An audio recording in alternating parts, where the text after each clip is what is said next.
The coziness of our tiny rented flat and the warmth of my father's grin are ingrained in my earliest memories. My name is Carla, and up until the age of 13, my life was just typical, in the greatest sense of the word. James, my father, was the type of man who turned everything into an adventure. Despite our little apartment, he transformed our living room into a fort on wet weekends and our small balcony into a fairy garden. Sarah, Mom, was different. She was more reserved and constantly wished for a larger home and a more opulent lifestyle. However, in those days, their differences seemed to perfectly balance each other out. Carla, sweetie, would you like to spend the weekend at Grandpa's? Grandpa Richard's house was like a second home to me, so when Mom asked, I would leap at the chance, not because I didn't want to be home. There were many nooks and crannies to discover in this lovely two-story Victorian home with groaning oak flooring. Grandpa would smile knowingly and explain, "Your mother needs her alone time with your father," when I would show up at his house. And I need my time with my favorite granddaughter. More than the grown-ups around me recognized, I was a perceptive child. I realized that Mom and Dad had their own connection to maintain and that she occasionally needed distance. I was not harmed by it. If nothing else, it gave me a sense of maturity. Besides, they were amazing weekends spent with Grandpa. He would prepare the best pancakes in the world, teach me about money management — he was a retired bank manager — and share anecdotes of Dad's early years. He once told me, Carla, as we sat on his veranda eating breakfast, "Your mother dreams of a house like this." However, do you know what matters more than a large home? A loving household. I understood, even at that young age, and nodded. Despite its small size, our flat was brimming with affection. When Dad got home from work at the insurance firm, he would embrace me and kiss Mom until she giggled in spite of herself. During those moments, our small room seemed endless. However, unexpected changes might happen in life. Dad started losing weight quickly when I was 13. He initially made a joke about it, claiming that he was at last getting in shape, but his eyes betrayed a different message. Mom's face became more anxious as the frequency of the doctor's visits increased. Dad used to say, softly ruffling my hair, "It's just a phase. I'll quickly return to my former self." However, he wasn't. He was engulfed like a wildfire by the illness, severe pancreatic cancer. My father, who used to be robust and energetic, disappeared in a matter of months. I could witness Mom's internal disintegration as I watched helplessly as she attempted to keep everything together. The last conversation I had with Dad is forever etched in my memory. He was lying in his hospital bed, his hand barely strong enough to hold mine. "Take care of your mom for me, princess," he whispered, "and let Grandpa guide you.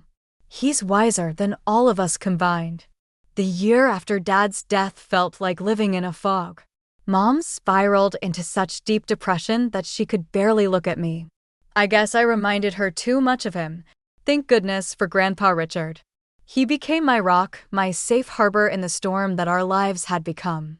Living in Grandpa's house wasn't just a temporary solution anymore. It became my new normal. Every morning I'd wake up in what used to be Dad's old room, surrounded by his childhood photos and trophies. Grandpa made sure I kept up with school, helped me with homework, and tried his best to fill the void both my parents had left, one through death, the other through grief. Mom would call occasionally, but her voice always seemed distant, detached. Her visits were even rarer, quick stops where she'd barely meet my eyes before rushing off again. I learned to stop expecting more. Then, exactly 1 year and 2 months after Dad's death, everything changed. Mom showed up at Grandpa's door one sunny Saturday morning, and I almost didn't recognize her. Gone was the grieving widow in black, replaced by someone wearing a bright yellow dress and sporting a new haircut. Her face was glowing with happiness. "Carla, sweetie, pack your things. You're coming home," she announced, bouncing on her heels like a teenager. I looked at Grandpa, confused. He seemed just as surprised as I was. The drive back to our apartment was filled with Mom's cheerful chatter about everything and nothing. It was like sitting next to a stranger who happened to look like my mother. But the real shock came when we walked through our apartment door. There, in our small living room, stood a tall man and a girl who looked about 3 years younger than me. They both smiled awkwardly as Mom practically danced to their side. Carla, meet Robert and his daughter Emma. Robert is my fiancé, and Emma will be your new sister. We're getting married soon, Mom beamed, clutching Robert's arm.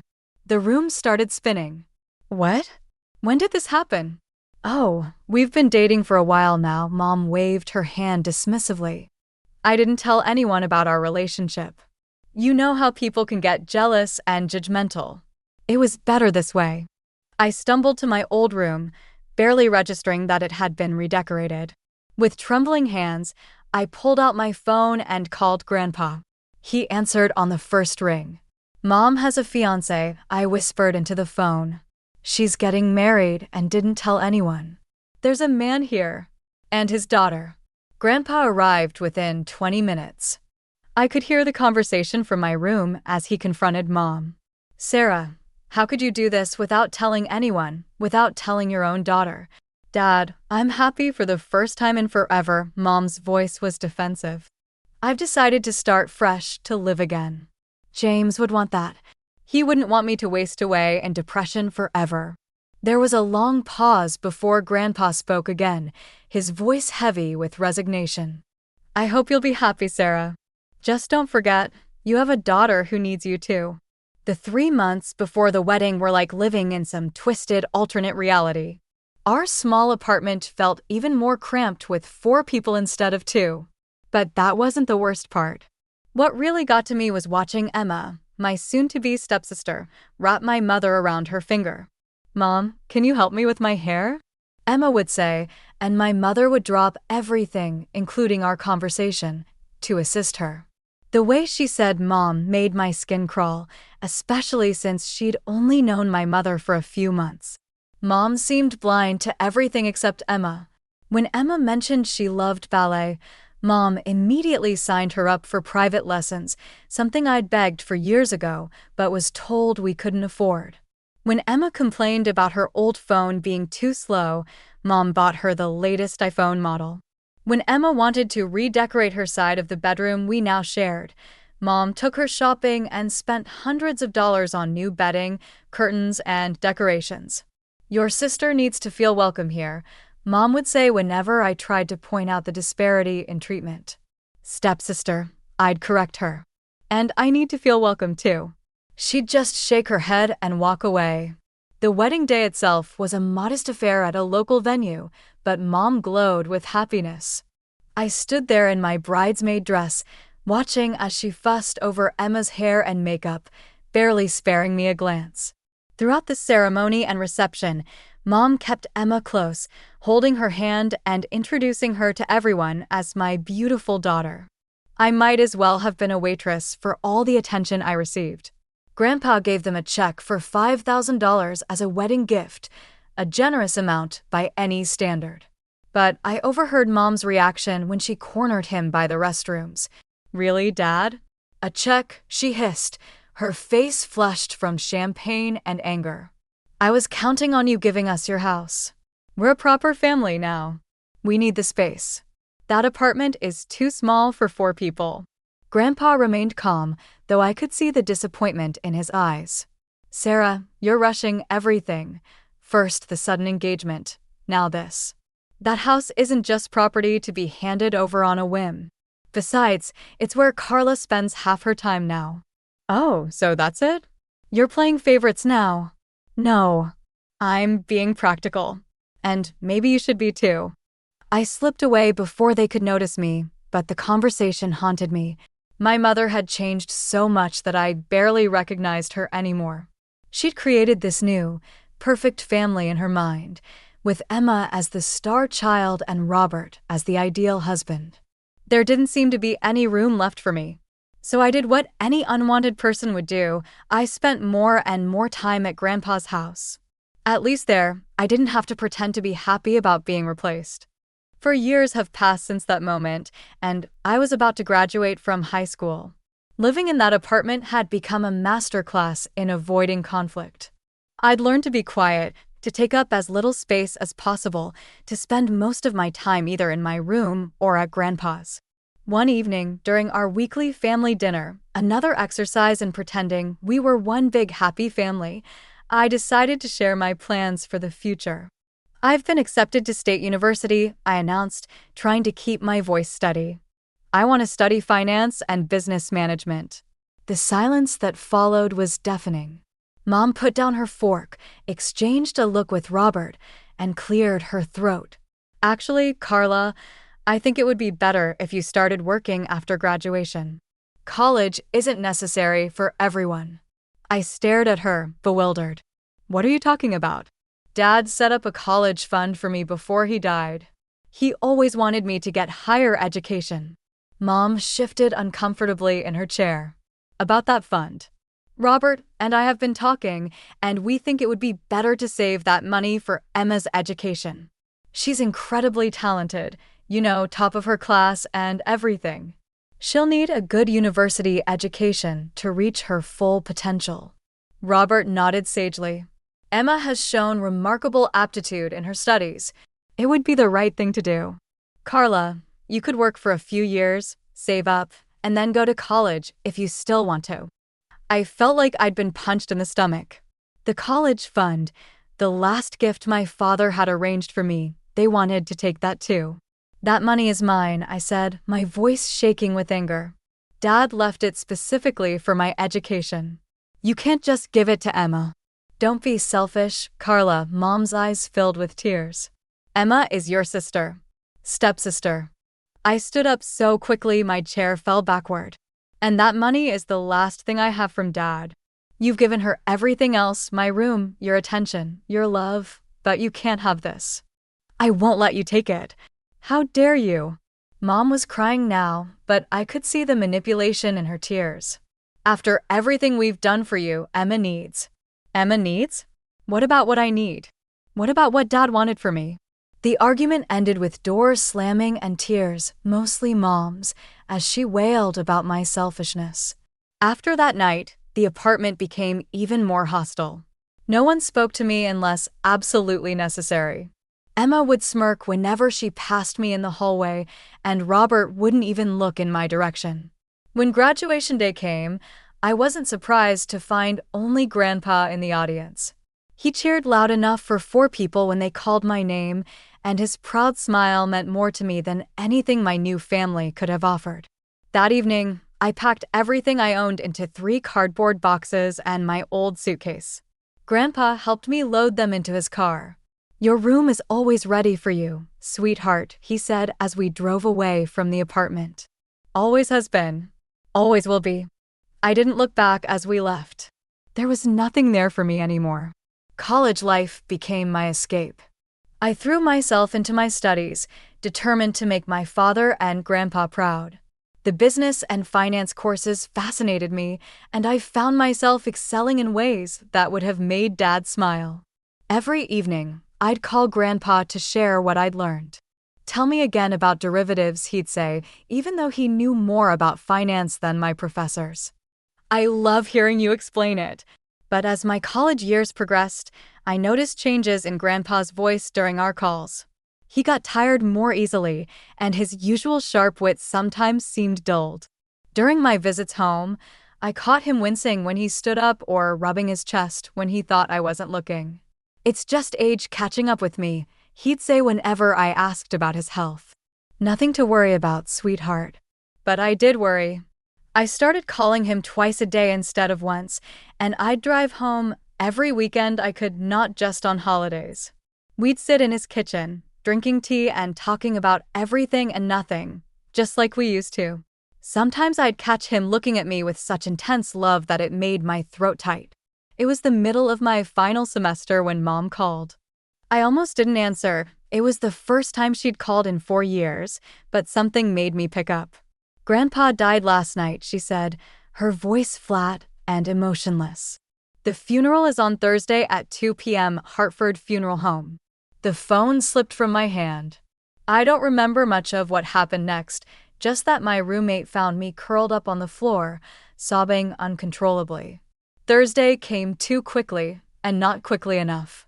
The funeral home was exactly the kind of place Grandpa would have chosen, understated but elegant, with large windows letting in natural light. I arrived early, my black dress feeling too tight, my skin too sensitive, everything wrong because Grandpa wasn't there to make it right. I expected to see Mom and her family, but they weren't there.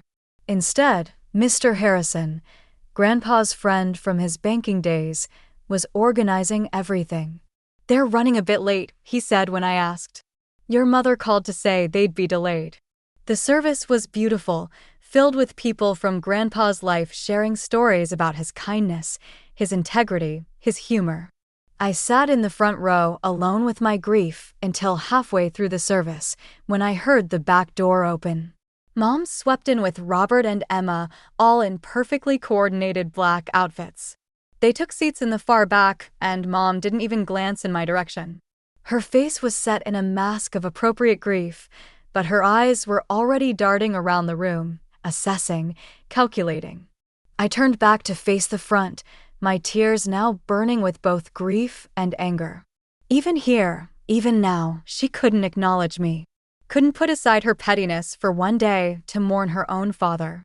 After the funeral service, I drove to Grandpa's house, my home for the past 4 years, only to stop short at the sight that greeted me there. Scattered across the front lawn like worthless debris were garbage bags filled with my belongings, my clothes, my books, my photo albums. Everything from my room had been unceremoniously thrown out. Some bags had split open, spilling my life across the grass. With trembling hands, I tried my key in the front door. It wouldn't turn. The lock had been changed. I was still standing there, key uselessly in hand, when the door swung open. Mom stood in the doorway, wearing the same black dress from the funeral, but now with an expression of triumph rather than grief. "Oh, good. You're here to collect your things," she said, as if she was doing me a favor. "This is my house now. Dad's finally gone, and as his only child, I'm the rightful heir. I've already had the locks changed. We're moving in tonight." I stared at her, unable to process the cruelty of it all. "You couldn't even wait until after the funeral?" "These are my things. My home." "No, this is my home now," she cut me off sharply. "And you better take your stuff quickly or it's going in the dumpster. I need to clear the space for Emma's things." She smiled coldly. "She's getting your old room, by the way. She's always wanted a bigger bedroom." I felt numb as I gathered my belongings, stuffing everything back into the torn bags, trying to collect the scattered photos of Dad and Grandpa from where they'd fallen in the grass. My mother stood in the doorway the entire time, watching me like a security guard, making sure I didn't try to steal anything. The drive back to my college dorm was a blur of tears and disbelief. My roommate helped me carry everything up, not asking questions when she saw my state. A week later, I received a call from a law firm. "Miss Johnson, this is Mr. Anderson from Anderson and Partners Law Firm. I'm your grandfather's notary. We need you to come in for the reading of his will. Would Thursday at 10 a.m. work for you?" I agreed, though I couldn't see the point. Mom had made it clear she was the heir to everything.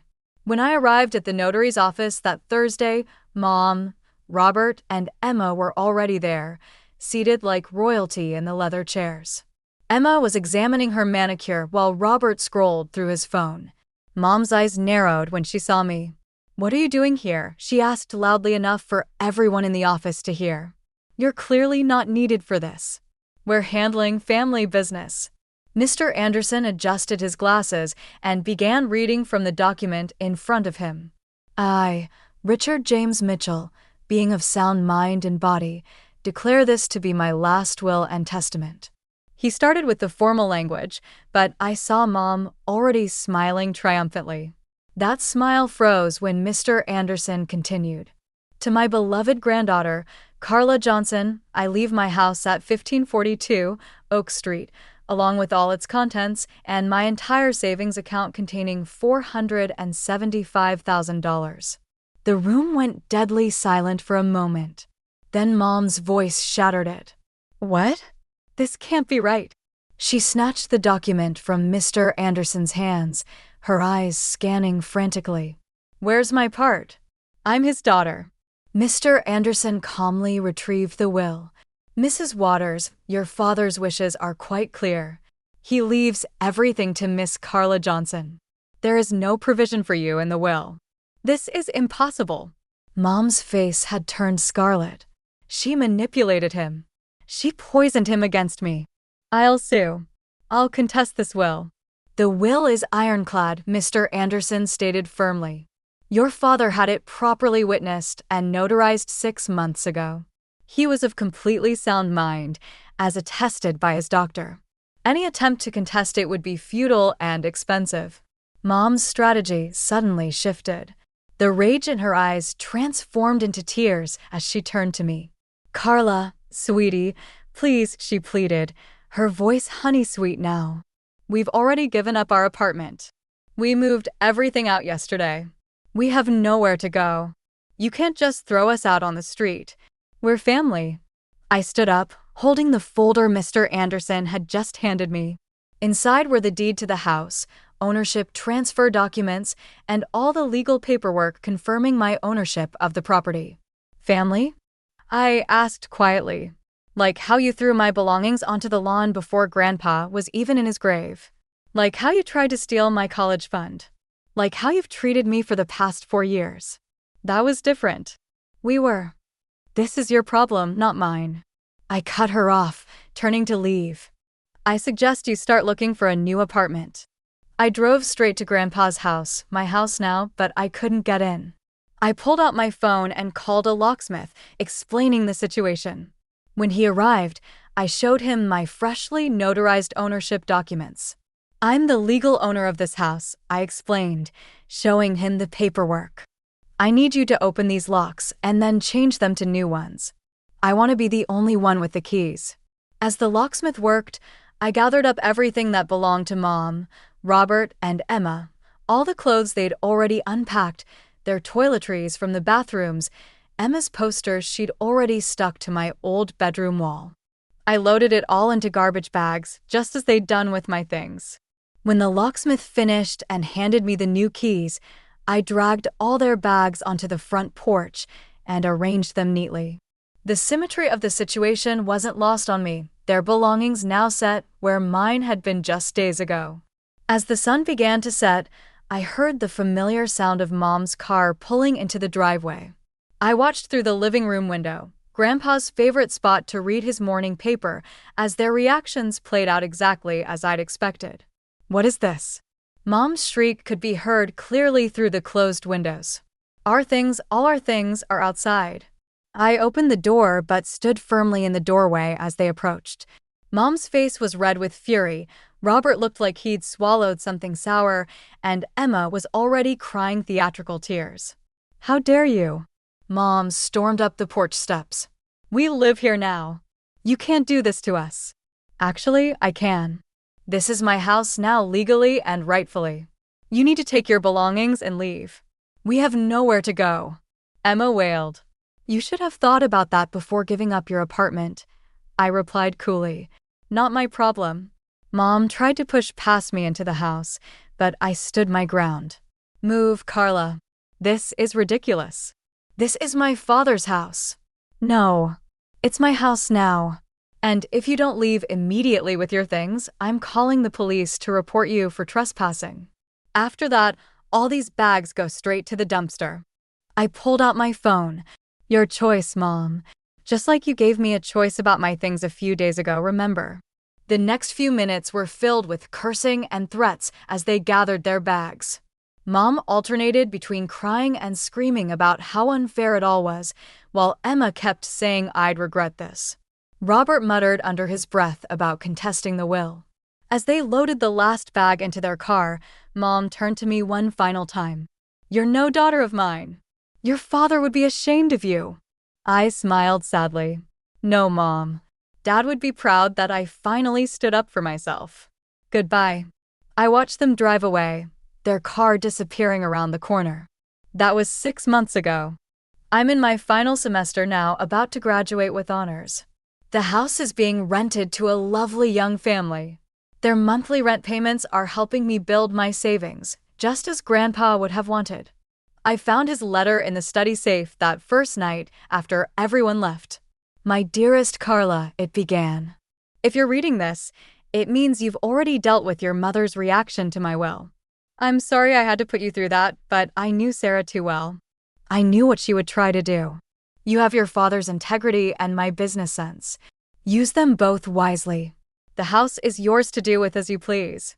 Just promise me you'll keep the family photos in the attic. Some memories are worth keeping, even the painful ones. I kept that promise along with the others I made to both him and Dad. I'm focusing on my future now, letting go of the past, but keeping the lessons it taught me. Sometimes family isn't who you're born to. Sometimes it's who believes in you, who protects you, who helps you grow. Mom, Robert, and Emma still live somewhere in the city. I hear they found a new apartment eventually. They've tried to contact me a few times, usually when they need something. But I don't respond. Some chapters of our lives are better left closed.